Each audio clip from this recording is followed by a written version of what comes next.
Nuestros servicios en línea y presencial, Iglesia Evangélica Presbiteriana de Rioja, ardía y no se consumía. Sé parte de lo que Dios está haciendo en su iglesia, alabando juntos y adorando a nuestro Señor Jesús. Martes, noches de clamor, 7 p.m. Jueves, en la palabra, 7 p.m. Domingos, 3 grandes servicios, 6:30 a.m., 10 a.m. y 7 p.m. Llénate de fe y vengamos juntos a la iglesia. Puedes asistir a nuestros servicios en Girón 2 de Mayo 930, Rioja. Bienvenido a casa.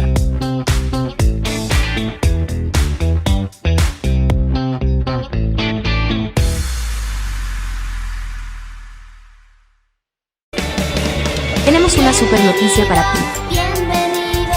Del 13 al 17 de febrero, de 2:30 a 5 p.m. Tenemos la Escuela Bíblica de Vacaciones, donde aprenderemos nuevas canciones, participación en concursos, dinámicas y sobre todo, aprenderemos más de la palabra de Dios. Anímate e invita a tus amigos de 4 a 12 años. Estás invitado. Ven a comer con Jesús. Que la gracia de nuestro Señor Jesucristo sea morando en cada corazón, en cada familia, en todas las partes que nos pueden sintonizar y ver por medio de su programa en la palabra, texto y contexto. Es para mí un honor estar frente a ustedes y expresarles mis más cordiales saludos y introducirles una vez más al programa en la palabra, texto y contexto. Saludar a todos nuestros hermanos que se encuentran dentro de las plataformas virtuales por medio del internet y también a todos nuestros hermanos en la televisión en vía Alto Mayo TV y a todos nuestros hermanos también de la Iglesia Presbiteriana en la ciudad de Rioja. Con este saludo que estoy expresando a cada uno de ustedes, y sin pasar por alto, expreso un saludo muy personal al pastor Walter Carvajal, también parte de la Iglesia Presbiteriana y un hombre de Dios, a quien le estoy expresando este cordial saludo en este momento. Muy bien, que Dios sea con cada uno de ustedes y invitarles pues a introducirse conmigo en este viaje de estos minutos, en lo cual estaremos tratando acerca del tema de hoy, que está referente a qué es el pecado, cómo podemos explicarlo, cómo podemos comprenderlo, ya que se ha puesto parte cultural, donde en este tiempo pues el mal no necesita disfrazarse de bien. En lo cual les invito a abrir sus Biblias, abrir la palabra de Dios en el libro de la Epístola de los Romanos. Libro de los Romanos, el capítulo 3, versículo 23. Capítulo 3, versículo 23. Y nos dice la palabra del Señor de la siguiente manera: por cuanto todos pecaron, están privados de la gloria de Dios. Por cuanto todos pecaron, están privados de la gloria de Dios. Es muy posible que hay una variante con otras traducciones que lo estaremos viendo luego, pero lo que quisiera en esta ocasión es que llegamos a un raciocinio y una explicación acerca de qué es el pecado. Una de las cosas que les puedo comentar a modo de introducción previo a nuestro tratado, que hombres como William Shakespeare lo llamó el efecto trágico. Uno de los padres de la psicología, uno de los científicos en el ámbito de la psicología, Sigmund Freud, lo llamó el medio ambiente, pero las Escrituras lo define o lo llama pecado. En lo cual, en esta ocasión, quisiéramos entrar en ese viaje de esos minutos y encontrar esa explicación a través de las Escrituras y entender qué es en sí pecado. ¿O a qué se le llama pecado? ¿En qué se enfoca la naturaleza del pecado? O en otras, parafraseando o siendo más exacto, más específico, el pecado en 4K. El 4K sirve como un medio en las pantallas de los celulares, en los televisores, en los avances tecnológicos que hoy en día se ha desarrollado, que tienen la facultad de mostrar con más nitidez, con más píxeles, más resolución, una imagen en la que pueda ser observable ante la sensibilidad de la vista, o que la vista pueda contemplar más belleza y color y contraste en las nuevas pantallas 4K, que también han salido las pantallas 8K, pero no lo vamos a tratar hoy en 8K, ya que nos tomaría más tiempo poder discernir y ampliar, ya que es un tratado muy complejo, poder explicar qué es el pecado. Muy bien, con esta pequeña introducción quiero invitarles que me acompañen a que Dios tome el control de este servicio, de este programa, en lo cual vamos pues a hacer un momento, una oración, que Dios dirija mi pequeñez y mi miseria y también ponga en disposición los corazones de cada uno de ustedes. Bendito Dios, te encomiendo mi vida en tus manos. Que tu Espíritu, que tu gracia, tu presencia sea tomando el control de cada una de las vidas que en este momento se encuentran por medio de la televisión y también por medio de las plataformas virtuales y todos los medios de comunicación en los cuales ellos se encuentren conectados. Tú dispongas cada corazón por medio de tu Espíritu Santo y dispón mi vida también. Dame iluminación, dame sabiduría para poder tener la capacidad, la destreza de explicar con verdad a la luz de tu palabra qué es el pecado en el hombre. En el nombre de Jesucristo, tu Hijo. Amén. Muy bien. Queridos hermanos y a todos, una vez más les expreso bienvenidos a su programa en la palabra, texto y contexto. Muy bien.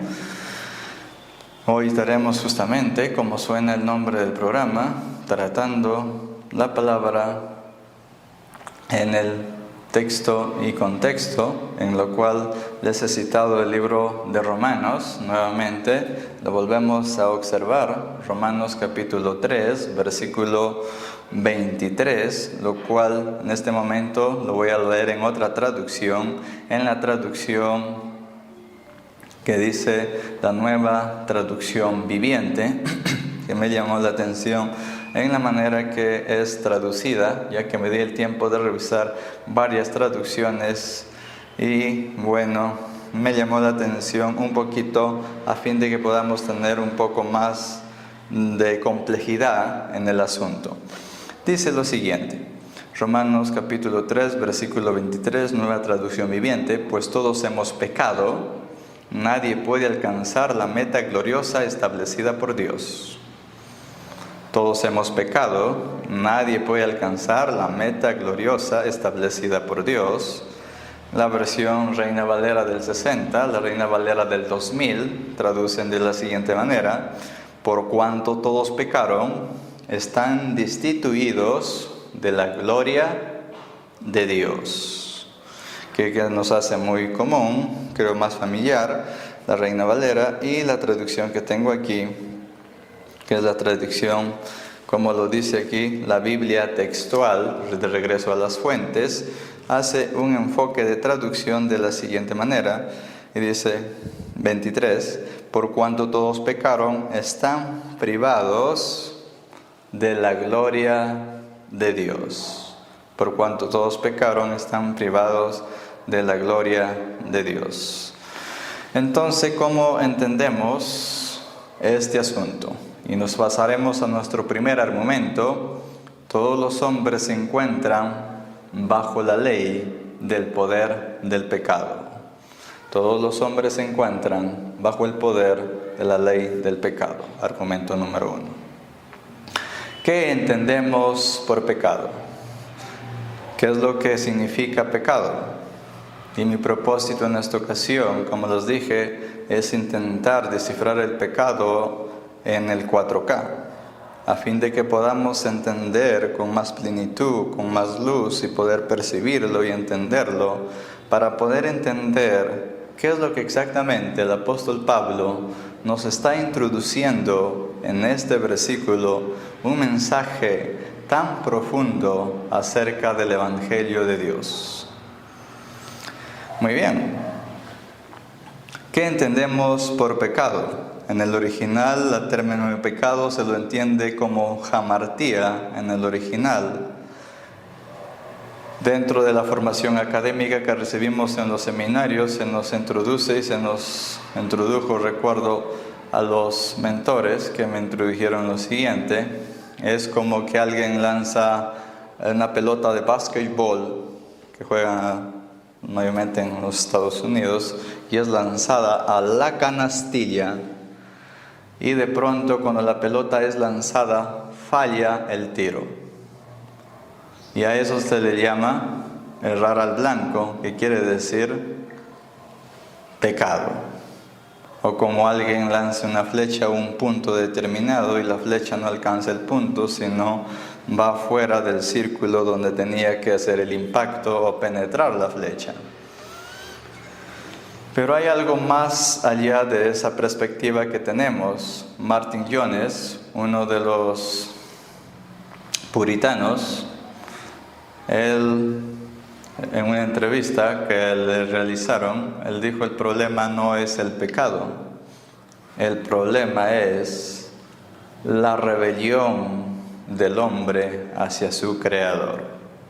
Y creo que eso es más exacto, que tenemos una naturaleza abierta de rebelión contra el Creador, y lo cual nos impide justamente llegar al blanco.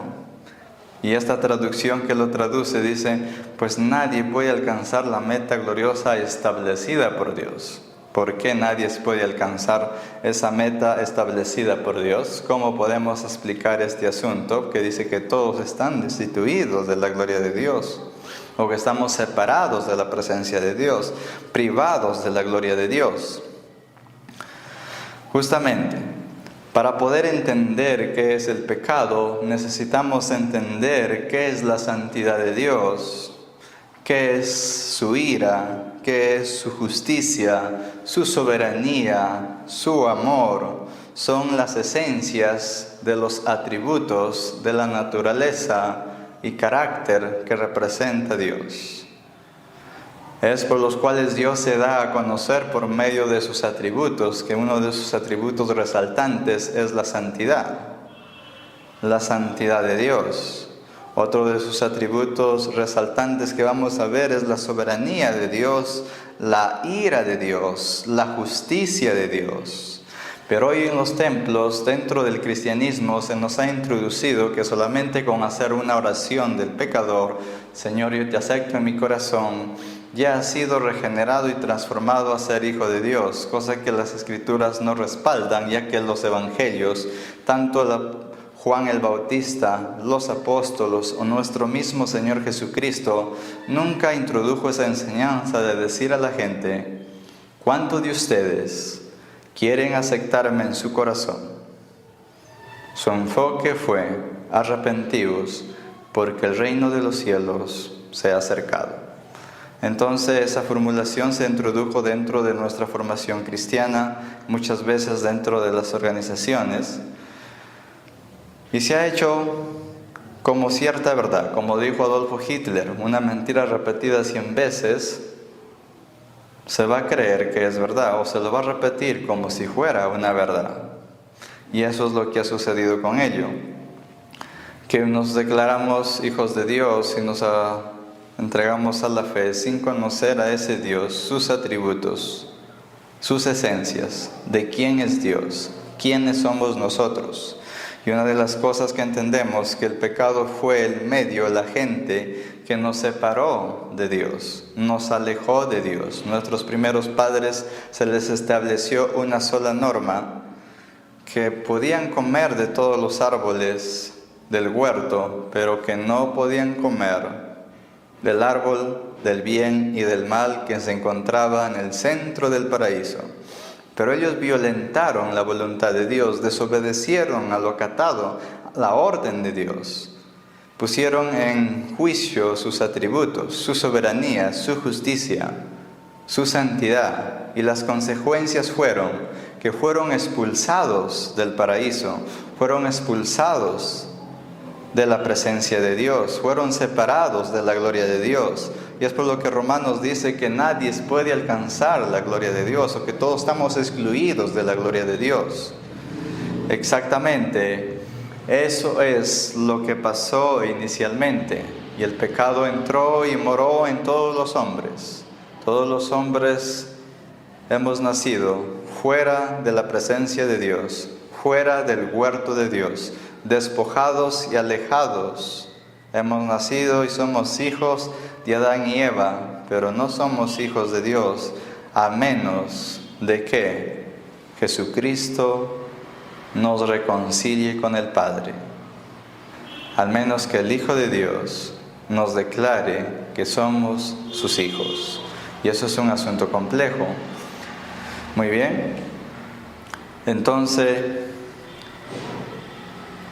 dentro de los templos que hoy en día solamente se predica en los púlpitos del Jesús de amor, que todo lo tolera, que todo lo entiende, eso es paganismo, idolatría, que domingo a domingo se reúnen a enseñar y a presentar adoración a un Dios creado conforme a su imagen y semejanza del hombre. Eso es lo que Sproul planteaba, uno de nuestros teólogos presbiterianos, que decía que domingo a domingo se adore a un Dios sin santidad, sin ira, sin justicia, sin soberanía, que solamente es un Dios de amor. Eso es idolatría. Y eso es justamente el peligro de los púlpitos hoy, que tienen grandes audiencias de creyentes que no conocen qué es el pecado y que tampoco entienden y no conocen a ese Dios de la Biblia, que han creado ese Dios imaginario, cultural, ese Dios de amor que todo lo tolera, que todo lo entiende. Entonces hemos creado, ¿qué cosa? Un cristianismo cultural, basado a la cosmovisión que nosotros queremos tener, a ese Dios que nos agrada tener, pero no queremos sujetarnos a ese Dios de ira, a ese Dios santo, a ese Dios peligroso que nos muestra aquí las Escrituras. Porque Pablo está definiendo que todos están destituidos, todos. Entonces, ¿cómo explicamos todas esas cosas a ese Dios de amor? Justamente su amor está ligado a su santidad.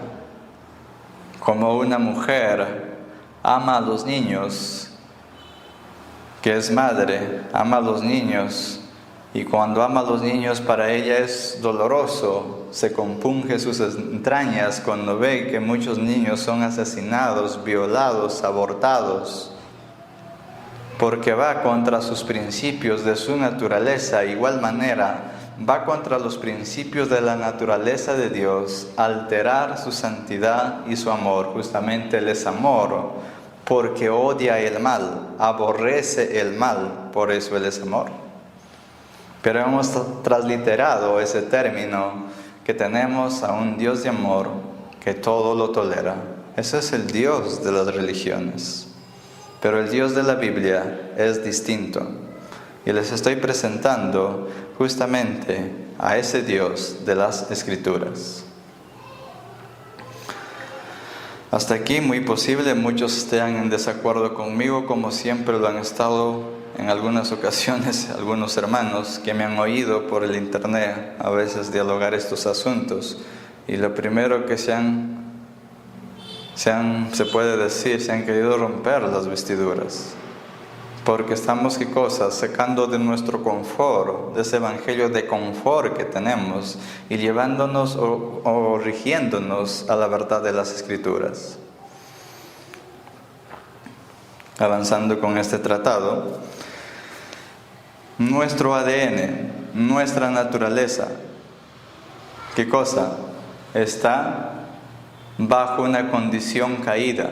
Y cuando hablo de una condición caída, es que estamos podridos hasta el núcleo. Somos seres depravados, somos seres corruptos, somos seres sucios, nauseabundos ante la presencia de Dios, seres aborrecedores de la justicia de Dios, aborrecedores de la santidad de Dios, aborrecedores de la ira de Dios, de la soberanía de Dios. Somos seres opuestos a todo aquello que es bueno. Somos seres que vivimos, como lo definió Martin Jones, uno de los teólogos puritanos, seres rebelados contra su Creador. Somos seres aborrecedores del bien y de la justicia de Dios. Nuestro ADN está contaminado, podrido hasta el núcleo. Nuestros cromosomas están infectados del mal, están infectados de rebelión, de una actitud ¿qué cosa? De aborrecimiento hacia su Creador. Entonces, muchos dirán, pero no, yo soy distinto al resto. Yo no soy como el resto. Pero todos, ¿qué cosa? Estamos, como dice la primera parte de este versículo, excluidos, privados. ¿De quién? De la gloria de Dios. Voy a pasar al argumento número 2. Argumento número 2. Todos los hombres se encuentran expuestos y exhibidos y mostrados ante la justicia de Dios. Lo repito, todos los hombres se encuentran expuestos, exhibidos, mostrados ante la justicia de la ira de Dios. Esto suena fuerte. Quiere decir que nuestra condición que le estaban mostrando en el argumento número 1, quiere decir que estamos infectados por el mal. El pecado es como la gangrena que invade todo nuestro cuerpo, va empezando por aquí, va avanzando y toma control de todo nuestro ser y naturaleza, haciéndonos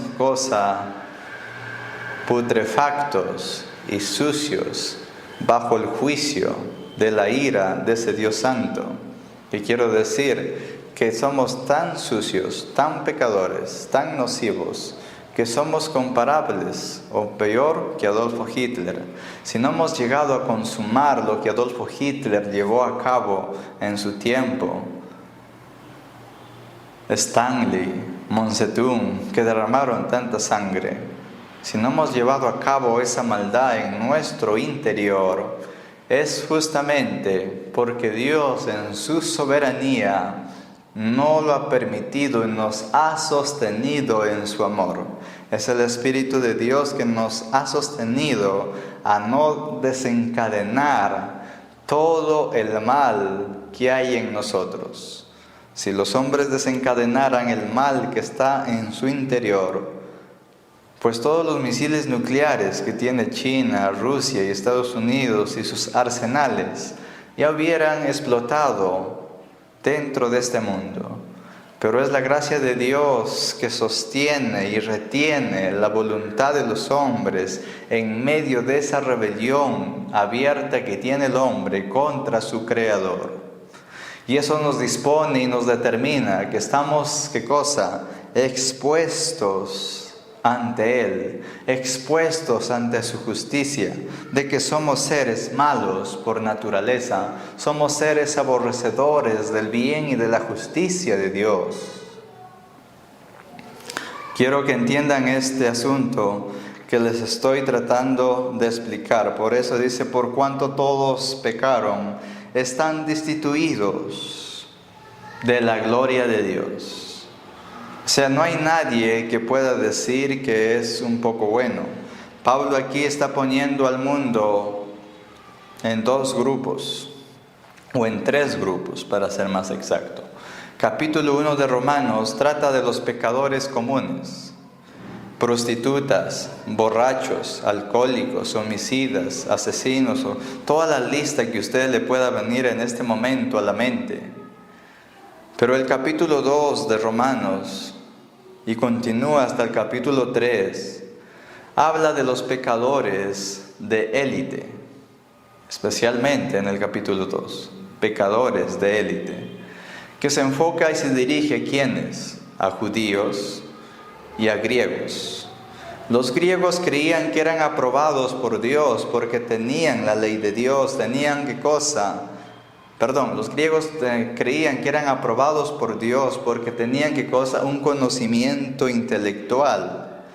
No eran como los gentiles del capítulo 1, borrachos, asesinos, homicidas y que hacían todo aquello que sea malo ante los ojos de ellos. Y ellos creían que porque eran estadistas, intelectuales, filósofos, matemáticos, y tenían arquitectos, pensadores, hombres brillantes en el ámbito del conocimiento de este mundo, creían que eran aprobados por Dios porque eran distintos a los gentiles comunes que practicaban todo tipo de aberración pecaminosa. ¿Qué sucede? Exactamente también había otro tercer grupo, un poco más cohibido, más restringido, con un traje más religioso. Los judíos, el pueblo de Israel, la nación escogida, el pueblo elegido por Dios, la nación predilecta de Dios, que ellos creían que eran los escogidos y hombres prioritarios de la gracia de Dios, que tenían la ley de Dios en sus manos y eso les daba la aprobación, que eran el pueblo selecto, escogido por Dios. ¿Y qué les está diciendo ahí? ¿Qué es lo que pasó? Pablo está definiendo que ellos, los judíos, que tenían la ley de Dios, y también los griegos, que eran grandes pensadores y estadistas y que no pecaban como el resto, y a los gentiles, prostitutas, borrachos y asesinos, y a todos ellos, les ponen la balanza de Dios, les ponen esa balanza y los pesa, y la definición del veredicto de Pablo es ¿qué cosa? Que todos están excluidos, separados, privados, exiliados, una vez y para siempre de la presencia de Dios, de todo lazo con el Señor. O sea que el hombre hasta ahí, Pablo lo está definiendo, que está fuera de alcanzar toda opción de acercarse al Creador. Porque, ¿qué es lo que está definiendo Pablo? Que todos se encuentran bajo el juicio de la ira de Dios. Pablo aquí está lanzando en estos 3 primeros capítulos un misil mucho más fuerte que el arsenal de los Estados Unidos o el arsenal de misiles nucleares de Rusia que son de carácter continental o los misiles chinos.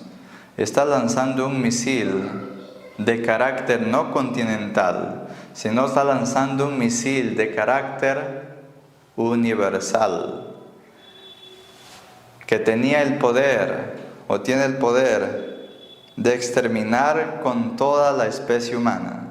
Y eso era el veredicto de Dios, que todos estamos bajo ¿qué cosa? La sentencia. Todos estamos exhibidos, todos estamos expuestos, todos estamos ¿qué cosa? Abiertos ante la ira de ese Dios santo, por cuanto todos nos hemos rebelado contra el Creador, todos hemos violentado la justicia soberana de Dios, hemos violentado su santidad, hemos violentado su ira, hemos violentado su amor, y somos seres ¿qué cosa? Corruptos, depravados hasta el núcleo, que nuestro ADN está, ¿qué cosa? Infectado y podrido hasta el núcleo por el pecado, por la actitud de una rebelión abierta, total, contra el Creador del universo. Los teólogos a este versículo lo llaman uno de los versículos más importantes del Nuevo Testamento, porque define, ¿qué cosa? El estado del hombre con Dios. Define, ¿qué cosa? Que solamente hay una cosa que para el hombre le espera, y que solamente hay una cosa que el hombre puede y se merece de parte de Dios. Ojo, se merece. Es la ira y la justicia y condenación y separación eterna de Dios una vez y para siempre. Eso es lo que se merece el hombre.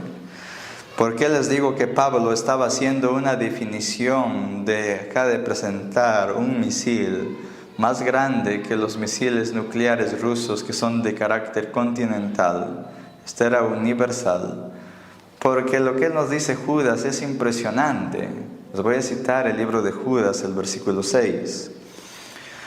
El libro de Judas, el versículo 6 nos dice lo siguiente.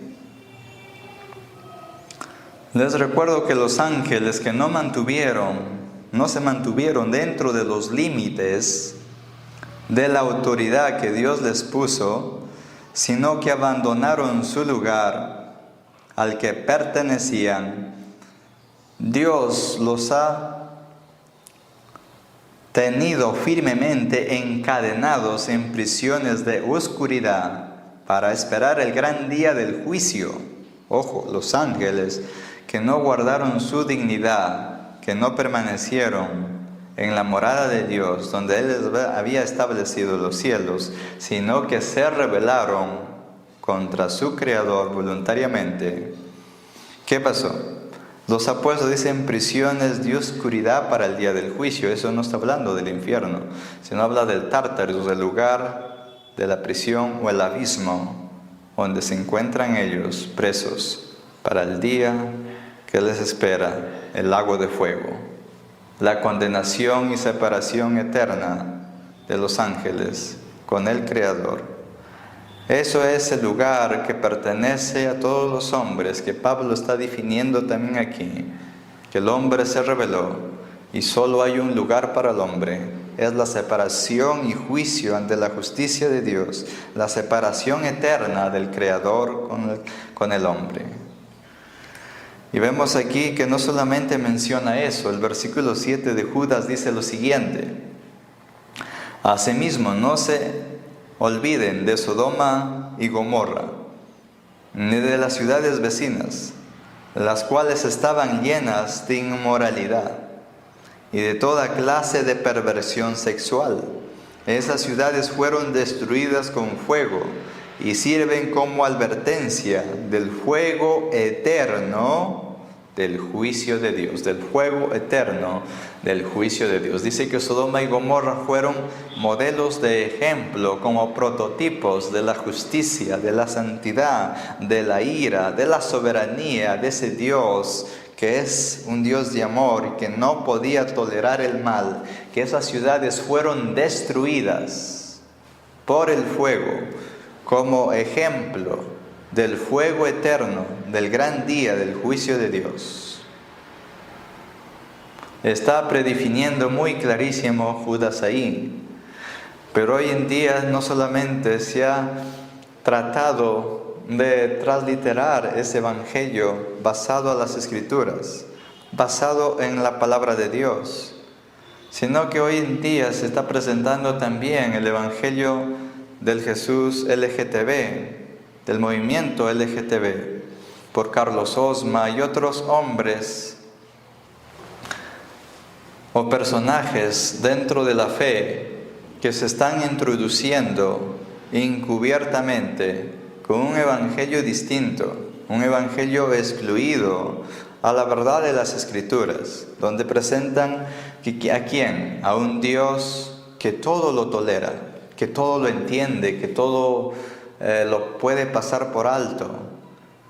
Y justamente se ha creado el Jesús LGTB, el Jesús homosexual, o la teología Kühler, que se habla del Jesús de género, para ser más exacto. Entonces estamos viviendo tiempos donde el Evangelio está sufriendo situaciones de surgimiento de un nuevo Evangelio dentro del Evangelio. Un nuevo Evangelio que surge dentro del Evangelio, tratando por medio de la teología liberal de adaptar a la cultura y tratar de adaptar o crear una nueva identidad religiosa en el mundo, que representa la más abierta rebelión del hombre en crear su propio Dios a su propia imagen, que eso es paganismo, idolatría, porque se ha predefinido amor y se ha transliterado la definición que ¿qué es el amor de Dios? Nos encontramos en situaciones muy complejas, pero quisiera citar un versículo del Antiguo Testamento, el Salmos capítulo 5, versículo 5. El Salmos capítulo 5, versículo 5.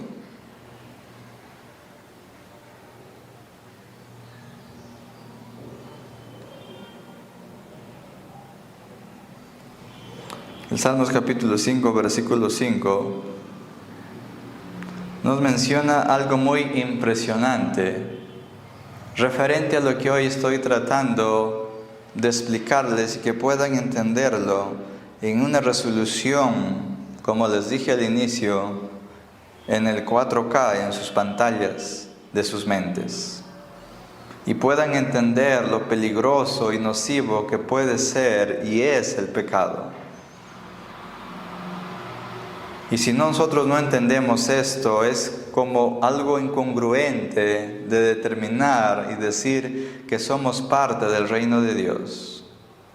Es muy posible que nos hemos adaptado al Evangelio por la cultura, porque todo el mundo va a un templo, o porque vamos a la iglesia, o porque mi vecino lo hace, o porque necesito lavar un estado de la conciencia. El asunto aquí va más allá de eso. Necesitamos estar reconciliados con nuestro Creador. Necesitamos urgentemente la gracia de Jesucristo en nuestras vidas. Ante el peligro que nos espera, que si nosotros no escapamos de la ira de Dios, del juicio de Dios, del veredicto que tiene Dios para este mundo, y Dios tiene un veredicto para usted y para mí, y es ¿qué cosa? La separación eterna de Él, una vez y para siempre con todos los hombres. Miren lo que dice el Salmos, capítulo 5, versículo 5, para los predicadores de puro amor, que solamente entienden que Dios es amor, pero anulan los otros atributos mencionados como su santidad, su ira, su justicia, su soberanía,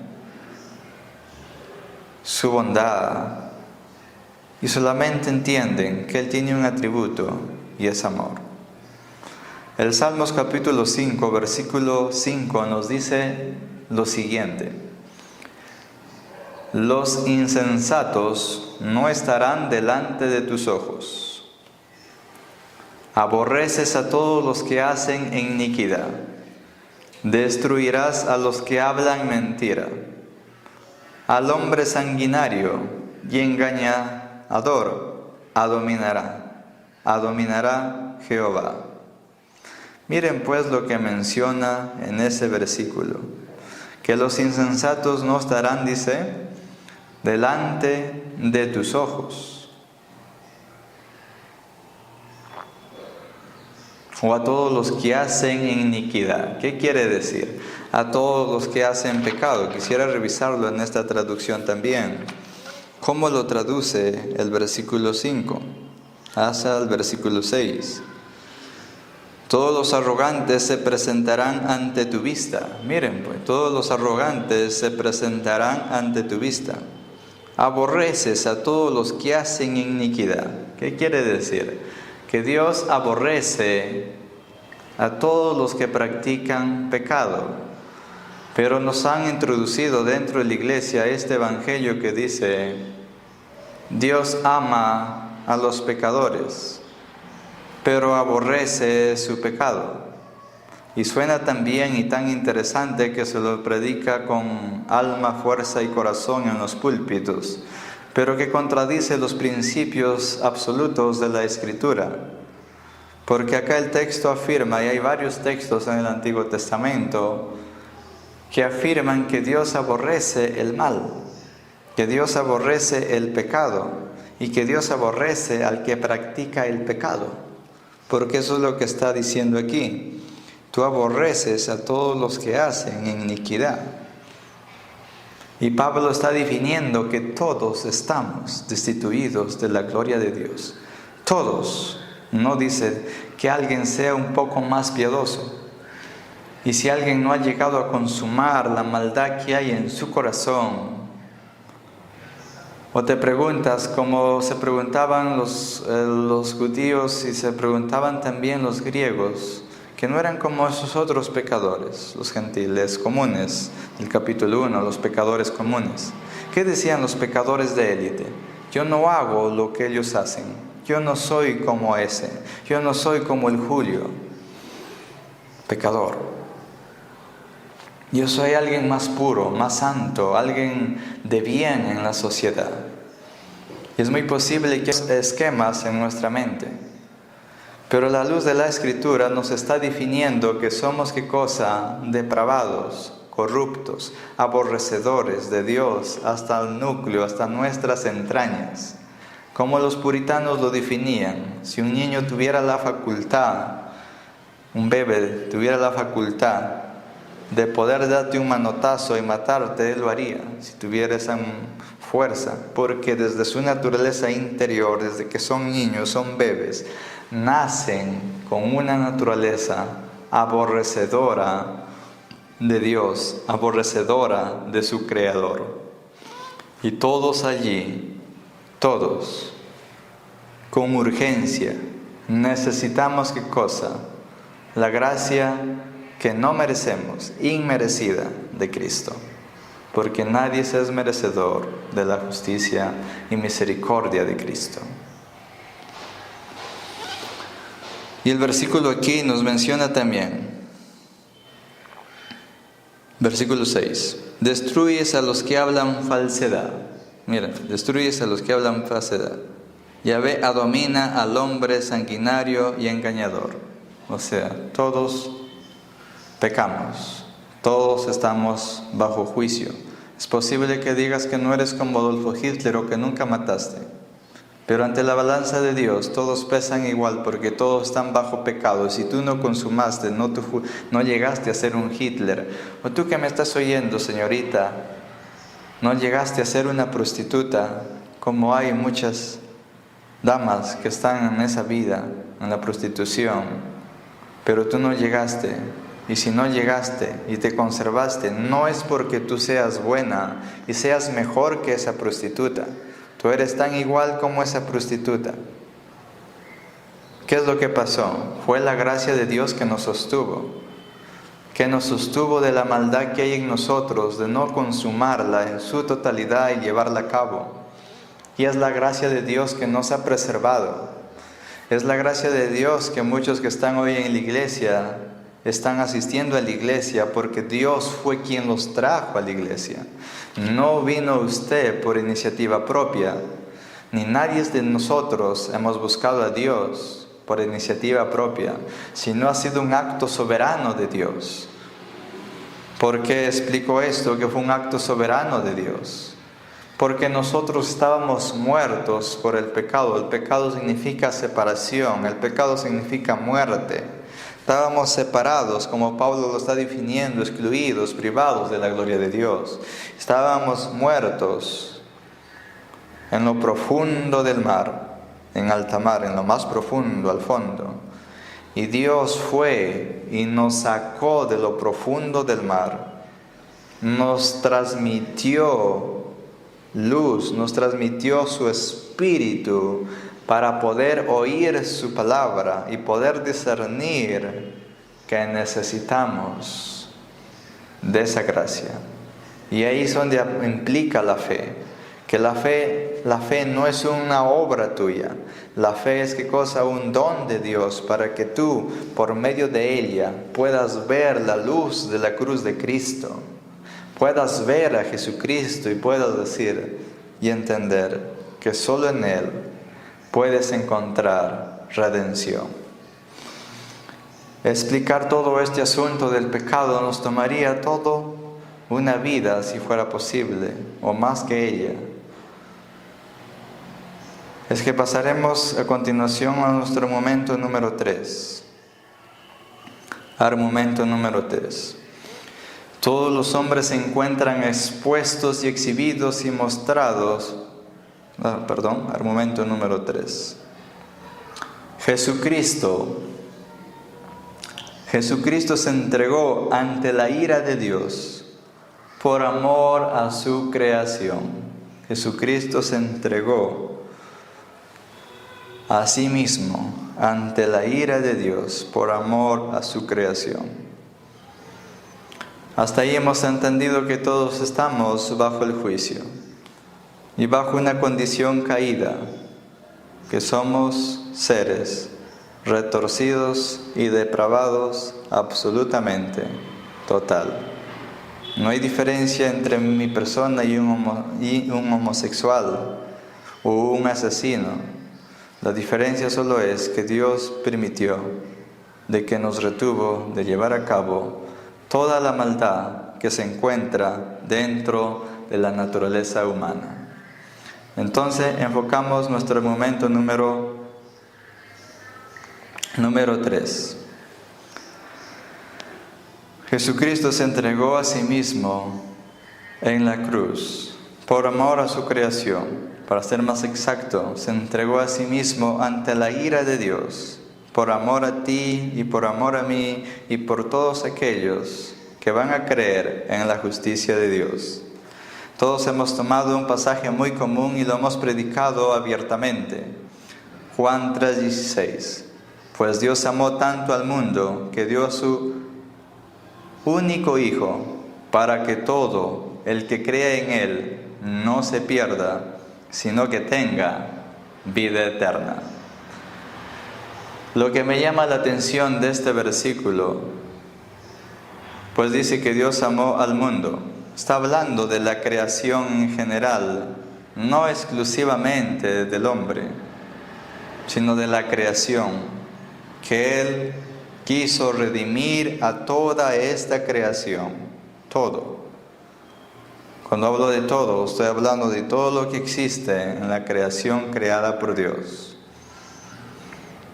¿Y qué cosa? Que dio a su único Hijo, para que todo que en Él crea, y esto ya sí implica la naturaleza humana, porque a quien se le demanda creer no es a un perro, tampoco es a una vaca o otro animal, se le demanda creer a los responsables que fueron de la caída, nuestros primeros padres y nosotros que continuamos en la lista, para que no se pierda, sino que tenga que gozar vida eterna. Y la parte impresionante dice que de tal manera amó de tal manera que no se quiere decir que no merecíamos nada en absoluto, en ninguna forma, pero Dios amó su creación y determinó restaurarla. Y por eso era necesario que Jesucristo padeciera en la cruz por ti y por mí, que Él sufriera en lugar de ti. Jesucristo que nunca pecó, que nunca quebrantó un mandamiento, que vivió para la gloria de Dios, en obediencia absoluta al Padre, en entrega absoluta. El Padre se deleitaba con su Hijo y decía: este es mi Hijo en quien yo tengo complacencia, o en quien yo me deleito. Ese Hijo de pronto se torna, ¿qué cosa?, en una cruz, y se torna, ¿qué cosa?, sufriendo la sentencia de la ira de Dios, haciéndose maldición por ti y por mí, por todos aquellos que van a creer en esa cruz, por todos aquellos que van a ser llamados al reino de Dios. Él entregó, ¿qué cosa? Entrega su vida bajo el designio y bajo el juicio de Dios, para que así se cumplieran las Escrituras, de que tal manera Él amó al mundo. No solamente eso, Isaías 53, versículo 9, en la Nueva Traducción Viviente, dice de una manera un poquito más clara, o más de un perfil más claro para poder entenderlo, los que me están oyendo. Formaba parte del buen plan del Señor aplastarlo y causarle dolor. Es lo que dice Isaías 53, versículo 10. Formaba parte del buen plan del Señor aplastarlo y causarle dolor. Sin embargo, cuando su vida sea entregada en ofrenda por el pecado, tendrán muchos descendientes, disfrutarán de una larga vida, y en sus manos el buen plan del Señor prosperará. Era la voluntad de Dios que Jesucristo, ¿qué cosa? Sufriera todo el enojo, toda la ira, como el texto aquí lo define, fuera aplastado. La Reina Valera lo traduce y dice que Dios había dispuesto quebrantarlo. Justamente nuestro Señor Jesucristo fue quebrantado en la cruz bajo el juicio y la ira de Dios. Y eso es lo que está mencionando aquí las Escrituras, que justamente lo único que hay para el hombre de parte de Dios es el juicio y la ira de Dios, la separación eterna con su Creador. O la otra opción que le queda al hombre es acudir y refugiarse solamente en la justicia de Jesucristo. ¿Qué es la justicia de Jesucristo? Justamente que solamente un Dios puede satisfacer la demanda de la justicia de Dios. Solamente un Dios puede, ¿qué cosa? Satisfacer la justicia del Padre. ¿Qué quiero decir con esto? Que ni la justicia de toda la creación angelical que conservaron su dignidad, que no pecaron, sino que se mantuvieron dignos ante la presencia de Dios y que se mantuvieron dentro del camino de Dios, dentro de los senderos establecidos, de la morada, de los caminos de Dios, lo juntáramos a todos esos ángeles, de los querubines y serafines, arcángeles y todas sus justicias, de todos ellos juntas en un ángel, no alcanzaría a satisfacer la justicia de Dios, la santidad de Dios, la ira de Dios. Pero solamente había uno que podía satisfacer esa tasa tan alta, que es la esencia y naturaleza del carácter de Dios. Cuando hablo de justicia de Dios, estoy hablando de la misma naturaleza, esencia del Padre. Había solamente uno que podía satisfacer esa demanda. ¿Y era quién? El Hijo de Dios. ¿Quién es Dios? Nuestro Señor Jesucristo. Y es por ello que Él determinó voluntariamente entregar su vida para que el mundo en Él fuera condenado. Cada uno de nosotros fuimos condenados bajo ¿qué cosa? Los padecimientos y sufrimientos de Cristo en la cruz, donde Él padeció todo el enojo y toda la ira del pecado, haciéndose maldición. Ojo con lo que estoy diciendo, haciéndose maldición. Él tomó eso voluntariamente. Él no quiere decir que cuando estaba en la cruz se tornó pecador, se tornó putrefacto, o que dudó de su voluntad del Padre. Él obedeció la voluntad del Padre hasta la muerte en la cruz, siendo consciente que sería aplastado por la ira de Dios. Muchos pueden decir que Él tuvo temor o que Él dudó. Él no tuvo temor de los clavos. Él no tuvo temor de los soldados romanos y de sus látigos. Él no tuvo temor de sus sufrimientos. Lo que Él sí tuvo temor fue del enojo, de la ira del Padre, y que solamente era el único medio para que usted y yo fuéramos, ¿qué cosa? Libertados del poder del pecado que operaba en los hombres desde la caída de Adán hasta nuestros días, que solamente en Jesucristo hoy tú puedes ser salvo. Te doy gracias, Señor, y en tu gracia por todos los que han oído en este momento. Trae salvación a cada vida y a cada corazón. Que tu Espíritu Santo en este momento haya confrontado de juicio, de verdad, de pecado en cada vida. Y salva, Señor, a todos aquellos que tú tienes preparando sus corazones para que tu gracia sea percibida en sus vidas. En el nombre de Jesucristo, tu Hijo. Amén y amén. Bendiciones.